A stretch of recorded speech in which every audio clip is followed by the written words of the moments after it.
At the Dark Castle, the Demon King summons his army's 4 almighty generals: Ulmandra for the fire, Sylphid for the wind, Genome for the earth, and the recently summoned to control the water in the Big Four, Uchimura Denosuke, the confused overseas expatriate. Uchimura narrates his previous life as a Japanese salaryman who tried his hardest to climb the corporate ladder. But, as luck has it, his company sent him abroad to handle company business there. Uchimura still made the most out of it, despite the difficult conditions, and almost succeeded when the phone rang and he was transported to another country. He was already sick of restarting again, when suddenly he was hit by Scooter Kun and transported to the Demon Kingdom. Uchimura is confused as to where he's and questions his reality. The Demon King tells him that he was summoned by him, and he begins to ponder why he was summoned. Suddenly, the Demon King reads his resume and explains he is the perfect candidate due to his previous work experience as outsourced labor. Denosuke is happy for the recognition, but logically hesitates to join the demon army when suddenly the Demon King talks about the benefits. He then explains his work as an overseas expatriate, which sounds great to Uchimura to the point he calls the king progressive. The Demon King then gives him time to accept and tells him rejection means being sent back. Uchimura is traumatized by his previous company and believes he's worthless. The Demon King then tells him that it's his judgment to see the worth in Uchimura and has even seen his diligence. Uchimura is still hesitant after hearing such inspiring words, but the 3 generals object. The king then decides to take a test of their abilities with their titles on the line, to Uchimura's horror. Ulmandra accepts and immediately tries to death-kick Denosuke, but the king intervenes. They notice that he has already passed out from her kick's mere energy waves, shocking her. She then questions the king, who tells them that he's just a mere human, angering her even more. Genome adds that the demon army and their enemies are powerful savages who'd gobble him up. The king acknowledges his weakness, but tells them that he's hired for his intelligence. Denosuke is shocked to hear this, and tries to reject the offer, but the king has already decided on his entrance exam. The Demon King tells him how negotiations are going well with other races, except the Minotaurs. He is then assigned the task of diplomatically negotiating with them. On top of that, the information he requires on them can only be asked with Ulmandra. She then angrily takes him to the negotiation room while telling him he will fail on the way. Uchimura is also unconfident but wants to succeed, as he always wanted to work under such a motivating leader. He gets intimidated at the sight of the door. Ulmandra warns that he could be his human carpet, adding more to his fear. After the door opens, he sees the chief, Treacherous, who he names the embodiment of violence as his soul gets scared out of his body. Uchimura considers this as another world harassment, making Ulmandra help him. He is happy for the help, but gets scared for his life after seeing her negotiation skills. She then explains the history of negotiation between the 2 parties, including the sudden rejection of the offer by him, the constant no's, and the scattering of hay around his room.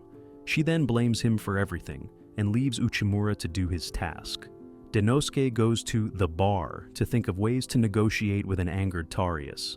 As he sips on the soju, he remembers the time when he had to face similar clients in his previous abroad venture. He then goes to complete his task after drinking the alcohol. Ulmandra updates the king on the progress and believes it's impossible, but the Demon King still has hopes for Uchimura.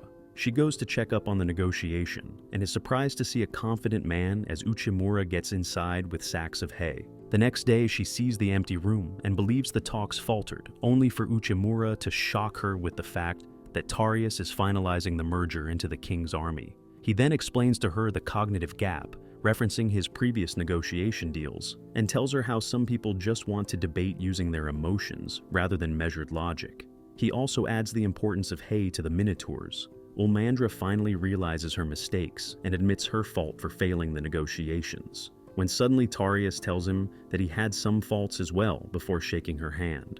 He also thanks Denosuke. Later, as the duo bids farewell to Treacherous, the king arrives to finalize Uchimura into the Big Four. He gives him the mark after some motivational words about using his intellect. Ulmandra also considers him as one of their own by clashing bracelets. They then head out for a new mission, while the king believes that Uchimura will be the light that will shine down on his army. The next day, Denosuke is still confused at the sudden turn of events as he sees the hierarchical structure of the new world. Still, he's thankful to the king who has recruited him and even given him his own office, although there might be some bat problems. Later, he heads out on a mission to meet with the remaining members. His meeting with Sylphid is cut short as he gets rejected by the assistant, Belinda, on his behalf. As he tries to overlook the sudden rejection and move on, Ulmandra tells him that he's been called by the Lord for a new task. Uchimura locks in for his new task as the Lord explains to him about the ogres and their influence over the world. He tells him that they're powerful demi-humans who control the flow of information. After telling him that this task would be similar to making a merger with the competitors, he assigns him the task of negotiating with the ogres. Ulmandra then tells him that she'll protect him, being his teammate. The two head off together, but split when Ulmandra indirectly refuses his offer to meet up with Genome. He is shocked to see her command such a big troop, and after introducing himself, he asks her if she knows anything about the ogres. She then warns him about their despot leader, Ogre, who's quite cunning. Suddenly, Ulmandra gets there as she is secretly worried about him, but he notices that the two don't quite gel well with each other. The two reach the ogre kingdom and are made to wait as Ulmandra gets impatient. Uchimura tells her that the negotiations have already begun and to calm down. As they are taken by Oral to meet the leader, Ulmandra also warns him of the danger ahead. The two are brought to the leader, who silences Ulmandra as he had not allowed her to speak. He then tells them that he wants them to join his army under one condition, their king's head. This angers Ulmandra, but Uchimura understands his proposal and walks away under the guise of thinking it over. Ulmandra is pissed off at such disrespect of their king, but Uchimura tells her to calm down. He then explains how he plans to anger them and make them do something impulsive, which can later be used as fuel to destroy their kingdom. Suddenly, Oral arrives there and introduces herself as the chief's daughter. Ulmandra believes that she's there to mess with them, but she shocks them by asking them to take Ogre off the throne. She takes them to show the empty food storage, telling them about their recent financial difficulties.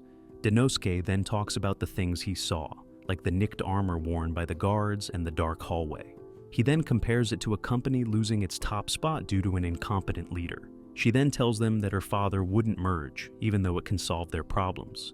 She also adds that her father is sick, despite his tough act.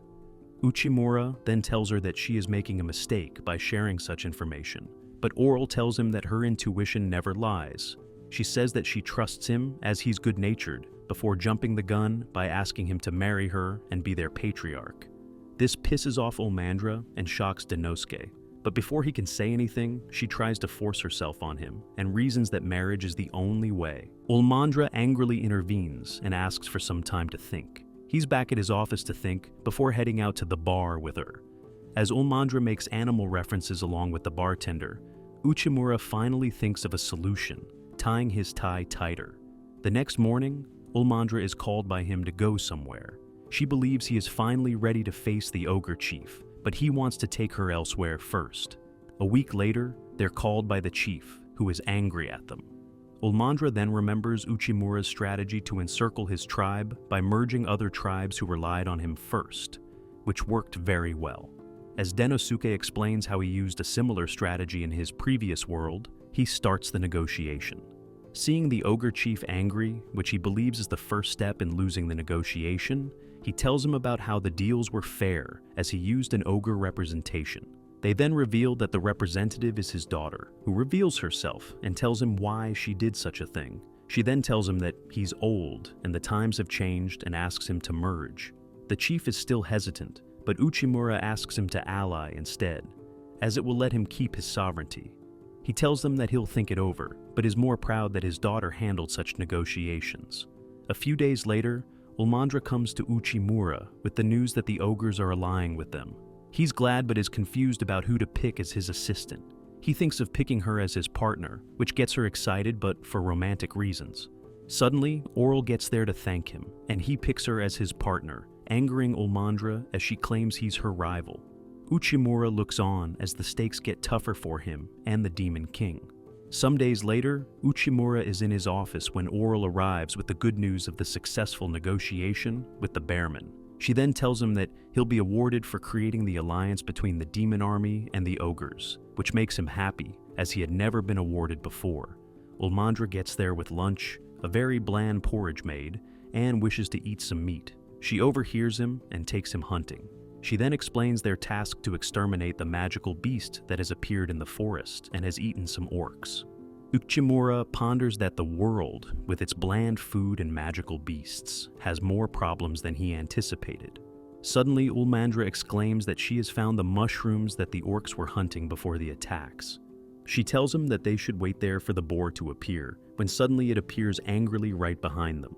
Uchimura is scared for his life, while Ulmandra asks him to retreat slowly before kicking it from above. He is impressed by her combat abilities and also understands that the boar is intent on killing them, questioning why she hasn't brought any weapons. Suddenly, she uses magic to turn her hand into a weapon and kills the boar by twisting its head, shocking Uchimura out of his appetite.